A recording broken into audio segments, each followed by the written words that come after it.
어느 날 하나님은 아브라함을 부르셨습니다. 아브라함아, 네 주님, 제가 여기 있습니다. 그런데 주님께서 아브라함을 부르신 이유가 있습니다. 그것은 하나님께서 아브라함을 시험하시기 위해서였습니다. 하나님께서 아브라함을 시험하시기 위해 사용했던 방법이 있습니다. 그것은 100세에 얻은 그 아들 이삭을 번제로 드리는 것이었습니다. 2절 말씀 보면 여호와께서 이르시되 내 아들 내 사랑하는 독자 이삭을 데리고 모리아 땅으로 가서 내가 내게 일러준 한 산 거기서 그를 번제로 드리라 라고 말씀하셨습니다. 아브라함에게는 청천벽력과 같은 말씀이었죠. 하나님께서 아브라함을 처음 부르셨을 때 고향과 친척과 아비를 떠나 라고 말씀하셨습니다. 그것도 또한 큰 충격이었습니다. 그러나 오늘 하나님은 더 충격적인 말씀을 아브라함에게 하십니다. 감당할 수 없을 만큼, 순종하기 어려울 만큼의 그 일이 그 앞에 있었지만 아브라함은 하나님께서 일러주신 그 모리아 땅을 향해 그 한 산 이삭을 번제를 드리기 위해 나아갑니다. 모리아 땅을 향해 나아가는 아브라함의 모습을 통해 오늘 믿음이 무엇인가, 오늘 말씀을 나누면서 깨닫는 은혜가 오늘 여러분과 저에게 있기를 주님의 이름으로 축원합니다. 2절 말씀 보시면 하나님께서 이삭을 번제로 드리라 주님께서 말씀하셨죠. 하나님은 아브라함의 시선에서 바라본 이삭을 이렇게 말씀하십니다. 내 아들, 내 사랑하는 독자 이삭이라고 말씀합니다. 아브라함은 정말 너무나도 이삭을 사랑했습니다. 아브라함에게 있어서 이삭이 어떤 존재인지는 하나님이 너무나 잘 알고 계셨습니다. 아브라함의 입장이 되어보지 않아도 자녀를 키워보신 분이라면 그 아이를 얻었을 때, 첫째 아이를 얻었을 때 정말 큰 기쁨이 있음을 알 수 있습니다. 손자, 손녀가 있는 분이라면, 아니면 나이가 많이 들어서 늦둥이를 낳으신 분이라면 그 아이가 얼마나 소중하고 귀엽고 사랑스러운지 아마 이해가 가실 것입니다. 그런데 하나님은 어떤 예고도 없이 아브라함에게 자신의 생명보다 더 사랑한 그 이삭을 제물로 번제로 바치라고 주님이 말씀하십니다. 하나님은 때때로 우리가 가장 소중하게 여기는 것을 우리에게 드리시라 말씀합니다. 그것만은 안 됩니다. 이것만은 안 됩니다. 이것이 없으면 저는 도저히 살아갈 수 없습니다 라고 하는 것들도, 아니면 손을 놓으면 당장이라도 숨이 멎을 것만 같아도 때로는 그 손도 놓으라고 주님은 말씀하십니다. 때로는 하나님이 야속하다 느낄 때도 있습니다. 너무하다 싶을 때도 있습니다. 사랑하는 아들 이삭을 번제로 드려야만 하는 그 아브라함처럼 말이죠. 그렇다면 감당할 수 없을 만큼 힘든 하나님의 요구에 우리는 어떻게 반응해야 되는지 아브라함을 통해서 우리는 알 수가 있습니다. 아브라함이 이삭을 번제로 드리라는 말씀을 듣고 이상하게도 이상하리만큼 특별한 반응을 보이지 않고 있습니다. 무엇 때문입니까? 이삭을 왜 번제물로 드려야 되죠? 하나님께서 100세에 주신 아들인데 왜 지금 와서 하나님의 그 아들을 바치라고 합니까? 이건 있을 수 없는 일입니다라고 그는 반문하지 않습니다. 그리고 하나님을 원망하지도 않습니다. 하나님께 하소연이라도 하고 섭섭한 마음이라도 비추는 것이 오히려 정상처럼 보입니다. 그것이 오히려 자녀를 사랑하는 부모의 마음으로 비춰지지 않을까요? 부모라면 이해할 것입니다. 성경을 보고 있는 우리는 아브라함의 모든 일들을 훤히 알고 있습니다. 결말이 어떻게 끝날지, 하나님께서 당시에 행했던 인신제사를 원치 않는 하나님이심을 우리는 또 알고 있죠. 하나님의 말씀을 듣고 순종할 때 그의 삶이, 이삭과 그의 후손들이 어떻게 될지를 우리는 말씀을 통해서 잘 알고 있습니다. 그러나 아브라함은 아들 이삭을 바치라는 말씀으로부터 시작해서 번제단에 드리기 전까지 침묵하시는 그 하나님 앞에서 살아생전 가장 고통스러운 일을 그는 겪고 있습니다. 감당할 수 없을 만큼의 고통, 견딜 수 없을 정도로 가슴 찢는 고통이 그에게 주어졌습니다. 그러나 아브라함은 그 고통을 받아들입니다. 그리고 하나님의 말씀에 순종하기로 결심하고 모리아 땅을 향해서 나아갑니다. 3절 말씀 보십시오. 아브라함이 아침에 일찍 일어나 나귀의 안장을 지우고 두 종과 그의 아들 이삭을 데리고 번제에 쓸 나무를 쪼개어 가지고 하나님이 그에게 일러주신 곳으로 가더니 라고 말씀합니다. 이 말씀을 읽으면서 너무나 가슴이 아팠습니다. 이 말씀을 읽는데 눈물이 나더라고요. 아침 일찍 일어나 하나밖에 없는 그 사랑하는 아들, 고이 잠들어 있는 그 아들을 깨우고 자신이 번제물이 될 것을 알지 못하고 아버지를 돕는 그 이삭을 바라보고 있는 아버지의 마음, 가슴이 저미지 않을 수가 없습니다. 그런 마음이 아브라함에게 있었지만 그는 지체하지 않습니다. 그 이튿날 아침 일찍 일어나서 번제할 모든 것을 준비하고 곧장 하나님이 말씀하신 모리아 땅을 향해서 나아갑니다. 내게 생명과 같은 것이라면 놓치고 싶지 않은 마음들이 누구에게나 있습니다. 어떻게 해서라도 붙잡고 싶습니다. 어떻게 해서라도 곁에 두고 싶습니다. 그것이 보통 사람들의 마음이죠. 믿음은 너무 소중해서 내어줄 수 없는 것조차도, 생명처럼 여기는 것조차도 하나님께서 원하시면 그것조차 기꺼이 드릴 수 있는 것이 바로 믿음입니다. 사람들이 당연하다 여겨지는 일, 아니면 세상 사람들이 이해할 수 없는 일, 어쩌면 세상 속에서 역행하는 일이지만 그럼에도 하나님이 원하시면, 하나님이 요구하시면 그대로 순종하는 것, 그것이 바로 믿음입니다. 예를 들면 정말 중요한 미팅이 있습니다. 근데 그날이 주일입니다. 예배를 드리는 시간입니다. 이 미팅만 잘 성사가 되면 이것저것 많은 이익을 얻을 수 있습니다. 그리고 많은 일들이 잘 진행될 수가 있습니다. 그래서 결정을 내려야 합니다. 예배를 드릴 것인가, 아니면 미팅을 해야 될 것인가. 그런 기회를 놓친다면 이런 기회는 다시 오지 않을 수도 있습니다. 예배를 선택한다면 세상 사람들은 비웃겠죠. 예배가 뭐 그리 중요하냐? 예배가 내가 평생 출세하는 길이 열리는 것보다 더 중요하냐라고 이야기할지도 모릅니다. 아니, 어쩌면 교회 안에서도 다음 주일에 예배 드리면 되지, 수요일날 예배 드리면 되지, 금요일날 드리면 되지, 새벽에 드리면 되지, 왜 그 기회를 놓치냐고 이야기하는 사람도 있을지도 모릅니다. 여러분들이 이런 입장에 놓인다면 여러분들은 분명 두 가지 중에 하나를 선택해야 될 것입니다. 그런 자유가 여러분들에게 있습니다. 그러나 주님은 그리스도인이라면 하나님이 원하시는 일, 무엇이 내게 가장 소중할지라도 그것을 모두 내려놓고 하나님이 원하시는 일을 향해서 드리는 것, 내 모든 것을 드리는 것, 주님이 기뻐하실 줄 믿습니다. 그것이 믿음 있는 사람들의 모습인 것입니다. 영국 선교사의 자녀를 어렸을 때부터 육상에 탁월한 사람이 있었습니다. 그 에릭 리들이라는 사람이었습니다. 그는 성장하면서 육상 선수로 활약하며 두각을 나타내기 시작했습니다. 그리고 1924년 제8회 파리올림픽 육상 100m 경기에 독보적인 금메달 후보였습니다. 그러나 아쉽게도 그 육상 경기가 열리던 날이 바로 주일이었습니다.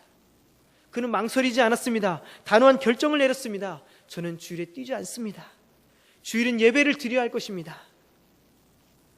금메달 유망주였던 그가, 영국의 기대주였던 그가 경기 출전을 포기하는 선언을 하자 영국 사람들은 에릭 리들을 비판하기 시작합니다. 언론은 그 행동을 비판하기 시작합니다. 편협하고 옹졸한 신앙인, 조국의 명예를 버린 자, 배신자, 수많은 사람들이 그를 손가락질하며 비판했습니다. 그럼에도 에릭 리들은 여느 때와 같이 주일에 하나님께 예배자로서 온전한 예배를 드리고 있었습니다. 그런데 그 이후에 그에게 200m와 400m에 출전할 수 있는 기회가 주어졌습니다. 그의 주종목 단거리가 아닌 200m에서 그는 동메달을 따게 됐습니다. 그리고 400m에서 세계 신기록을 세우면서 그가 금메달을 목에 걸게 되었습니다. 기자들이 묻습니다. 그 우승 비결이 무엇입니까? 처음 200m는 제 힘으로 최선을 다했지만 나머지 200m는 주님의 도우심으로 뛰었습니다. 금메달을 목에 건 에릭 리들은 영국의 영웅이 되었습니다. 그의 명성이 영국과 세계 곳곳에 퍼져나가게 되었습니다. 그러나 국가적인 영웅이 된 에릭 리들은 이듬해 그 모든 영광을 내려놓고 중국 선교사로 헌신하러 갑니다. 19년간의 중국 선교를 하다가 43세의 젊은 나이로 순교하게 됩니다.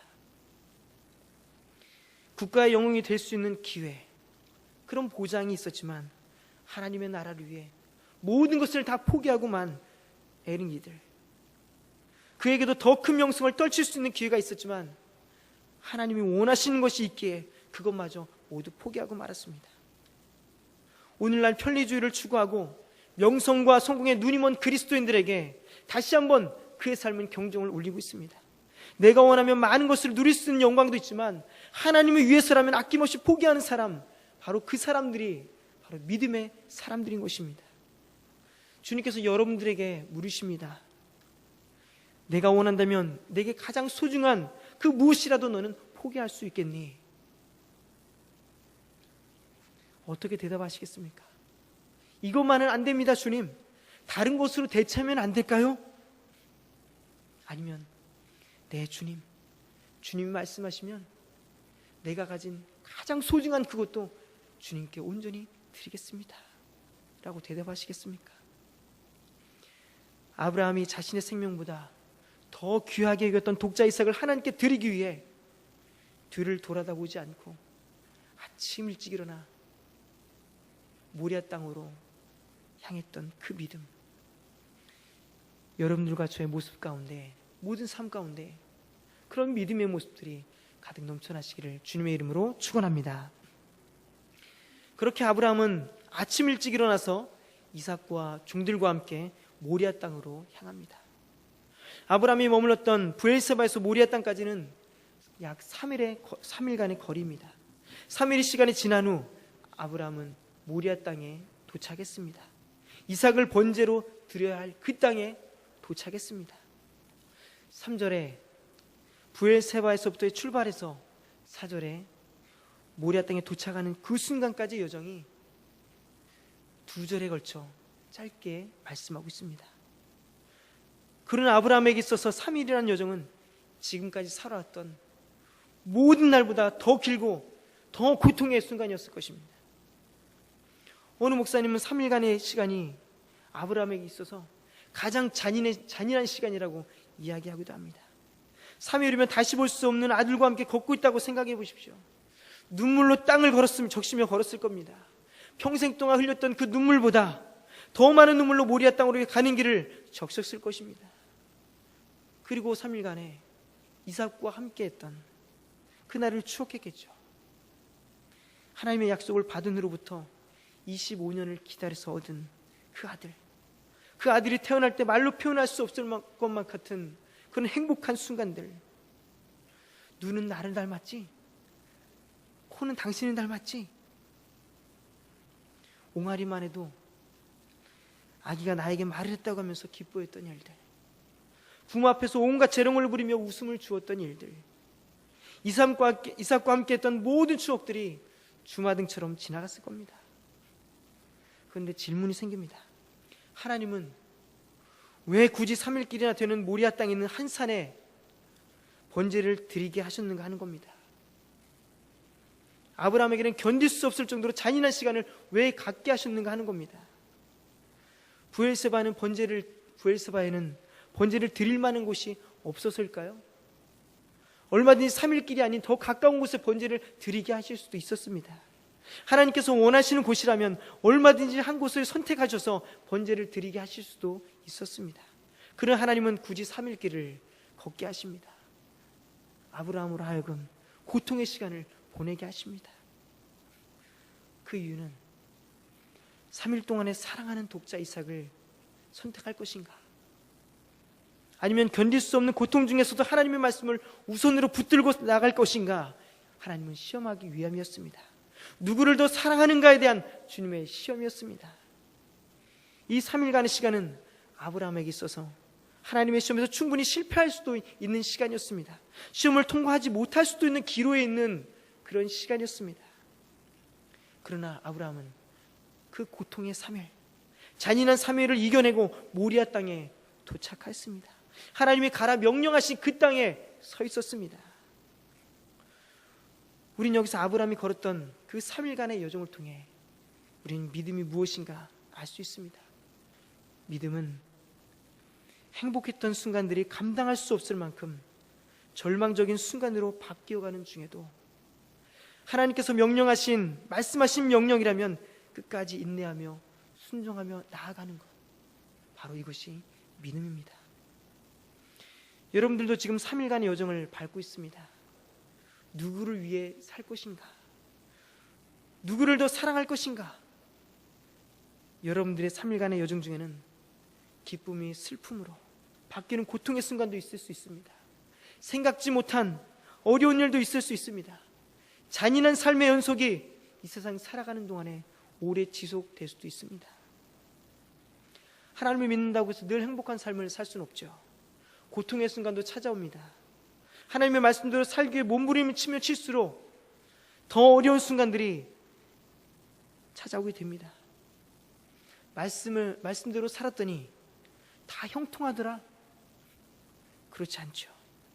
물질회복, 자녀회복, 건강회복, 출세회복, 이 모든 것을 더하셨더라? 주님은 그렇게 하시지 않습니다. 아브라함이 하나님의 말씀에 순종하며 나아갔을 때 그는 기쁨보다 오히려 더 큰 고통이 따랐습니다. 정말 그리스도인답게 살려면 세상 살기가 더 힘듭니다. 부조리와 편법이 아니면 더 살기 어려운 세상이 바로 오늘날 여러분들과 제가 살아가는 세상입니다. 그럼에도 그리스도인이라면 하나님의 말씀을 따라 온전히 순종하며 정직하게 살아야 되죠.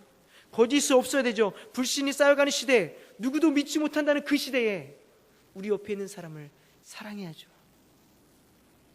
주님은 여러분들과 저를 향해 너희는 세상의 빛이라 주님께서 말씀하셨습니다. 말씀을 끝까지 붙들고 살 때만이 세상의 빛으로 살 수 있습니다.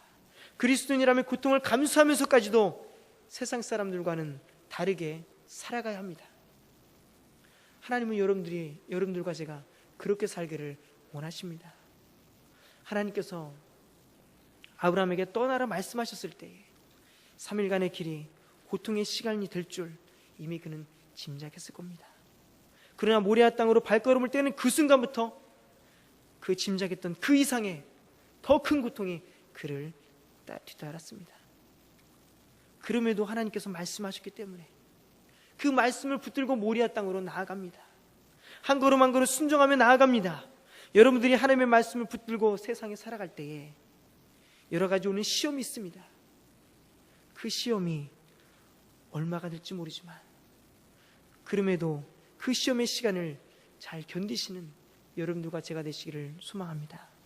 야고보서 1장 12절 말씀에 시험을 참는 자는 복이 있나니 이는 시련을 견디어낸 자가 주께서 자기를 사랑하는 자들에게 약속하신 생명의 멸류관을 얻을 것이기 때문이라. 중도에 포기하지 마십시오. 지금까지의 모든 삶의 순간 속에서 함께 하셨던 하나님의 말씀을 신뢰함으로 그 말씀을 붙들고 나가며 승리하시는 여러분들과 저의 삶이 되시기를 주님의 이름으로 축원합니다. 이렇게 아브라함은 고통의 3일길을 마치고 모리아 땅에 도착했습니다. 산에 오르기 전에 그와 동행했던 종들에게 너희는 이제 이 자리에서 기다리라 이야기합니다. 그리고 이런 말을 남기죠. 내가 아이와 함께 저기 가서 예배하고 우리가 너에게로 돌아오리라. 이삭은 번제물이었습니다. 아브라함과 이삭이 함께 번제를 드리러 갔습니다. 그럼 돌아오는 사람은 누구입니까? 아브라함 혼자여야만 합니다. 그러나 아브라함은 종들에게 우리가 너희에게로 돌아오리라 이야기합니다. 그리고 산에 올랐죠. 이삭이 아브라함에게 묻습니다. 불과 나무는 준비되어 있는데 번제할 어린 양은 어디 있습니까? 아브라함은 대답합니다. 내 아들아, 번제할 어린 양은 하나님이 자기를 위하여 친히 준비해 두었다. 아브라함은 종들에게 우리가 돌아올 것이다 이야기했습니다. 아브라함이 이삭에게 하나님께서 친히 어린 양을 준비하실 것이다 말씀하셨습니다. 이것이 단지 이삭을 안심시키기 위한 말이었을까요? 히브리서 기자는 아브라함이 이삭을 번제로 드리는 사건에 대해서 이렇게 말씀합니다. 아브라함은 시험을 받을 때에 믿음으로 이삭을 드렸으니 그는 약속들을 받은 자로 돼 그 외아들을 드렸느니라. 그에게 이미 말씀하시기를 내 자손이라 칭할 자는 이삭으로 말미암으리라 하셨으니 그가 하나님이 능히 이삭을 죽은 자 가운데서 다시 살리실 줄로 생각한지라. 비유컨대 그를 죽은 자 가운데서 도로 받은 것이니라. 아브라함은 확신했습니다. 아브라함은 믿었습니다. 하나님께서 어떤 이유로 이삭을 번제로 드리라는 것은 확실히 그가 알 수 없었지만 확신했던 것은 바로 이삭은 하나님께서 주신 약속의 자녀이고 인간의 뜻으로가 아니라 오직 하나님의 뜻으로 말미암아서 낳은 아들이라는 것을, 하나님의 자녀라는 것을 그는 확신했습니다. 창세기 17장 9절 말씀 보면 내 아내 사라가 내게 아들을 낳으리니 너는 그 이름을 이삭이라 하라. 내가 그와 내 언약을 세우리니 그의 후손에게 영원한 언약이 되리라. 창세기 21장 12절에 말씀합니다. 하나님이 아브라함에게 이르시되 내 아이나 내 여종으로 말미암아 근심하지 말고 사라가 내게 이른 말을 다 들으라. 이삭에게서 나는 자라야 내 씨라 부를 것임이니라 라고 말씀합니다. 하나님은 이삭을 통해 낳은 자라야만이 내 씨, 내 후손이 될 거라 주님 말씀하셨습니다. 아브라함은 그 말씀을 깊이 새겼습니다. 그리고 믿었습니다. 확신했습니다. 산에 올라가서 이삭을 번제로 드릴지라도 하나님은 다시 살리실 것이라는 확신이 그에게 있었습니다. 이삭을 통해 후손을 허락하실 것이라는 그 믿음이 바로 아브라함에게 있었습니다. 이삭을 번제로 드리라 했을지라도 그 순간이 고통의 순간이 된다 할지라도 그가 믿었던 것은 이삭을 통해 나라와 민족을 이루시리라는 하나님의 약속이었습니다. 지금은 당장 보이지 않아도 캄캄한 길을 가고 있는 것 같아도 그럼에도 결국 하나님께서 그분의 말씀대로 그 약속대로 언약대로 이루실 것이라는 것을 그는 믿었습니다. 이것이 바로 믿음입니다. 결국 하나님께서 약속하신 그 약속이 이룰 것이라고 확신하며 나아가는 것, 그것이 바로 믿음입니다. 그 믿음이 있기에 아브라함은 이삭을 결박하고 제단에 나무를 쌓고 그 위에 단을 올려놓고 이삭을 올려놓고 칼로 이삭을 잡으려고 하지 않았을까요? 종들에게 우리가 함께 내려오겠다고 그렇게 이야기했던 것은 하나님께서 그를 다시 살리실 것이라는 그 믿음이 그에게 있었기 때문입니다. 하나님은 아브라함의 행동을 보시고 인정하셨습니다. 이삭을 드릴 때 급하게 주님은 부르시죠. 아브라함아, 아브라함아, 그 아이에게서 손을 대지 마라. 그 아이에게 아무 일도 하지 말라 말씀하십니다. 거기까지만 하면 됐다. 주님께서 말씀하십니다. 내가 내 아들 독자까지도 내게 아끼지 아니었으니 내가 이제야 내가 하나님을 경외하는 줄 알겠다. 주님께서 그의 믿음을 인정하십니다. 아브라함의 믿음이 정말 멋지지 않습니까? 여러분들도 아브라함과 같은 그 믿음을 소유하고 싶지 않습니까? 말씀을 준비하면서 그가 왜 믿음의 사람이었는지, 왜 우리가 그를 믿음의 조상이라고 했는지 다시금 확신하게 되었습니다. 내게 가장 소중한 것을 드릴 수 있는 믿음, 어떤 현실 속에서 하나님의 말씀대로 묵묵히 순종하며 나아갔던 그의 믿음, 결국 하나님께서 뜻하신 대로 이룰 것이라며 확신하며 나아갔던 그의 믿음, 여러분들에게도 그런 믿음이 있으시기를 주님의 이름으로 소망합니다. 나이 상관없습니다. 내가 이제 무엇을 할 수 있겠어? 아닙니다. 아브라함은 100세가 훨씬 넘은 나이에도 사랑하는 아들을 온전히 하나님께 드림으로 말미암아 하나님께 인정을 받았던 사람이었습니다. 살아간 날 동안 하나님이 여러분들 각자를 시험하실 때에 그 시험의 순간 속에서 주님이 합격이라고 여러분들에게 도장을 찍어주시고 또 인정받는 그런 믿음이 여러분들과 저의 삶 가운데 있기를 주님의 이름으로 축원합니다. 기도하겠습니다.